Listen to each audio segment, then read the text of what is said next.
पाकिस्तान की आवाम से मैं कहना चाहता हूं, आपको गुमराह करने के लिए आपके हुक्मरान 1000 साल तक हिंदुस्तान से लड़ने की बातें करते हैं। आज दिल्ली में ऐसी सरकार बैठी है, मैं आपकी इस चुनौती को स्वीकार करने के लिए तैयार हूं। बॉर्डर पार कहते हैं कि आप बूढ़े हो हम बूढ़े हैं, तो कुछ करके दिखाते हैं उन्हें भी, ताकि उन्हें भी पता चले कि पाकिस्तानी अवाम और हमारे लीडर किसी से काम नहीं है। अगर इसका विजन और इसकी ये जो बयान इसने दिया है, अगर ये सच्चाई पे मबनी है और खुलूस नीयत के साथ है, तो पाकिस्तानी अवाम उसके साथ खड़ी है। कर रहा है तो हम उसके साथ हैं। बिल्कुल सही।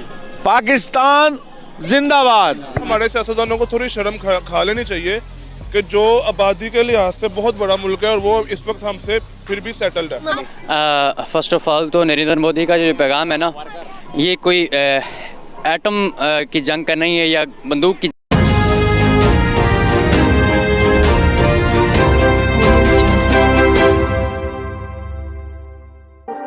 जंग का नहीं है।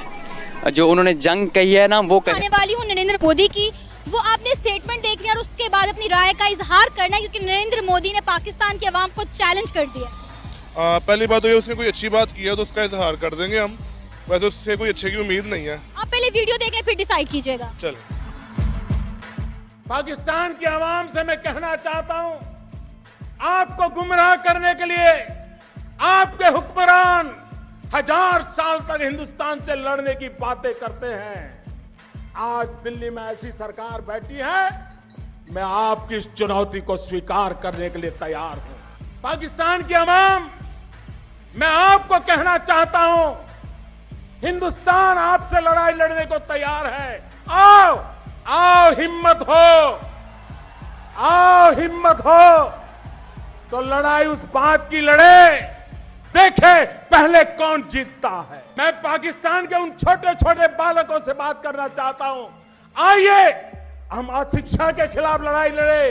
पाकिस्तान भी अशिक्षा को खत्म करने के लिए लड़ाई लड़े, हिंदुस्तान भी अशिक्षा को खत्म करने के लिए लड़ाई लड़े, और देखे पहले हिंदुस्तान जीतता है कि पहले पाकिस्तान जीतता है। हिंदुस्तान में भी नवजात शिशु मरते हैं, प्रसूता माताएं मरती हैं, पाकिस्तान में भी नवजात शिशु मरते हैं, प्रसूता माताएं मरती हैं। आओ लड़ाई लड़े, नवजात शिशुओं को बचाने की, प्रसूता माताओं को बचाने की।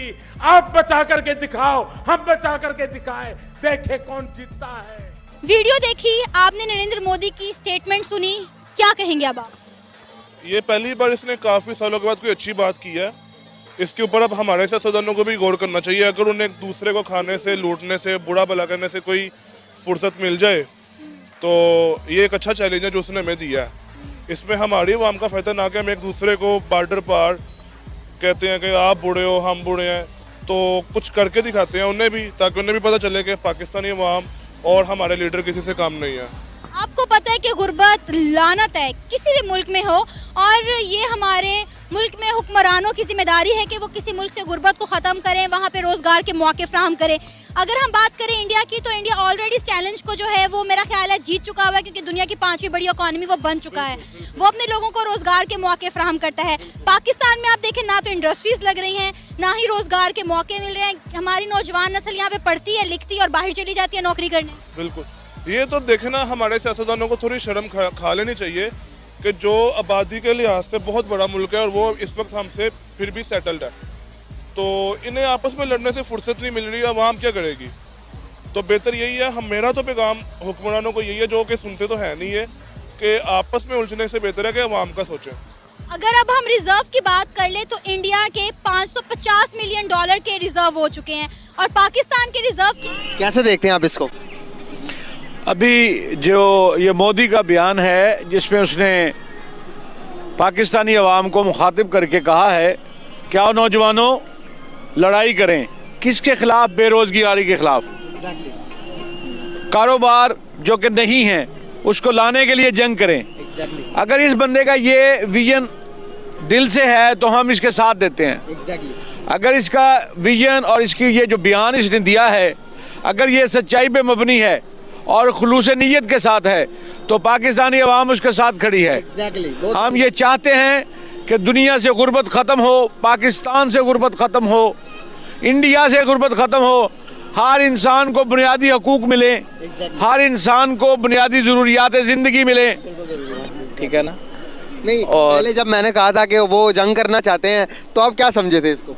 नहीं, मुझे यही लगा था कि कोई उनकी इलेक्शन कैंपेन होगी, तो पॉलिटिकल स्कोर जो स्कोरिंग होती है वो वही कर रहे हैं। वो कह जी ठीक है, मैं इनके खिलाफ बातें करूँगा और लोगों को जज्बाती करके वोट ले लेना, वो मुझे ये लग रहा था। लेकिन अभी अच्छा लगा मुझे कि उनकी अच्छी सोच है, लेकिन जो हालात हैं वो कुछ और कह रहे हैं।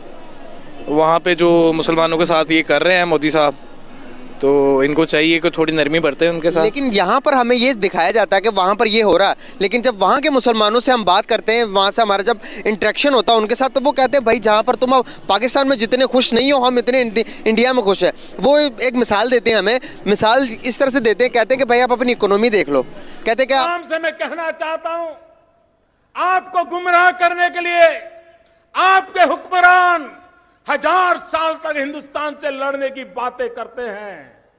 आज दिल्ली में ऐसी सरकार बैठी है, मैं आपकी इस चुनौती को स्वीकार करने के लिए तैयार हूं। पाकिस्तान की अवाम, मैं आपको कहना चाहता हूं, हिंदुस्तान आपसे लड़ाई लड़ने को तैयार है। आओ आओ, हिम्मत हो, आओ हिम्मत हो, तो लड़ाई उस बात की लड़े। आइए हम गरीबी को खत्म करने का काम करें, आप अपने देश में गरीबी को खत्म करने का काम करें। हम दोनों लड़ाई लड़े, देखते हैं सबसे पहले अपने देश की गरीबी कौन खत्म करता है। आओ, पाकिस्तान की आवाम इसको पसंद करेगी। पाकिस्तान के नौजवान आओ लड़ाई लड़े। पहले हिंदुस्तान बेरोजगारी खत्म करता है कि पहले पाकिस्तान बेरोजगारी खत्म करता है? आओ बेरोजगारी को खत्म करने की लड़ाई लड़े और देखें पहले कौन जीतता है। मैं पाकिस्तान के उन छोटे छोटे बालकों से बात करना चाहता हूं, आइए हम अशिक्षा के खिलाफ लड़ाई लड़े। पाकिस्तान भी अशिक्षा को खत्म करने के लिए लड़ाई लड़े, हिंदुस्तान भी अशिक्षा को खत्म करने के लिए लड़ाई लड़े और देखें पहले हिंदुस्तान जीतता है कि पहले पाकिस्तान जीतता है। हिंदुस्तान में भी नवजात शिशु मरते हैं, प्रसूता माताएं मरती हैं। पाकिस्तान में भी नवजात शिशु मरते हैं, प्रसूता माताएं मरती हैं। आओ लड़ाई लड़े, नवजात शिशुओं को बचाने की, प्रसूता माताओं को बचाने की। आप बचा करके दिखाओ। हम बेरोजगारी से लड़ें, मतलब कितना खूबसूरत मैसेज, कितने खूबसूरत जज्बात, कितना बेहतरीन अंदाज। कमाल कमाल कमाल कमाल कमाल। ये चीज़ पाकिस्तान में, पाकिस्तानी टीवी चैनल्स पर, पाकिस्तानी मीडिया में क्यों नहीं है, क्यों नहीं दिखाई जा रही, क्यों लोगों को नहीं पता? इतने खूबसूरत मैसेज यार, इतना खूबसूरत मैसेज। अच्छा, पहले कैसा लग रहा था कि लड़ने की बातें होती है, लड़ाई की झगड़े की बातें होती हैं, हम 100 साल तक लड़ेंगे, हम ये करेंगे, हम वो करेंगे। तो ऐसा लग रहा था कि हाँ भाई लड़ाई ही की बात होगी, क्योंकि वो कहते हैं ना कि ईंट का जवाब पत्थर से, इसका जवाब इससे। तो ऐसा लग रहा था, लेकिन ऐसा कुछ भी नहीं था। इतना खूबसूरत मैसेज, इतना खूबसूरत मैसेज कि वाकई अगर आवाम तक भी ये मैसेज पहुंचता है तो आवाम की अंदर, आवाम के दिल के अंदर। कल परसों में एक वीडियो देख रहा था जिसमें बाकायदा लोगों से इंटरव्यू किए जा रहे थे कि पाकिस्तान, हिंदुस्तान के बारे में आपके जहन में क्या आता है लफ्ज़ इंडिया सुन के। तो एक शख्स कह रहा है इंडिया का सुन के मुझे लगता है भारत हिंदुस्तान। एक शख्स क्या कह रहा है, लेकिन तरक्की के हवाले से, मोदी जी के हवाले से सबको पता है कि मोदी जी उनके मुल्क को कहाँ से कहाँ लेकर जा रहे हैं। ये मैं पाकिस्तानियों के अल्फाज कह रहा हूँ, ये वो लोग हैं जो पाकिस्तान में रहते हैं और इंडिया के बारे में ये सोचते हैं। एक ने तो डायरेक्ट कह दिया, मुझे इंडिया का लफ्ज़ सुन के शाहरुख खान याद आ जाता है। तो कोई क्या, लेकिन तरक्की के हवाले से, डेवलपमेंट के हवाले से हमसे बहुत आगे हैं, बहुत आगे हैं।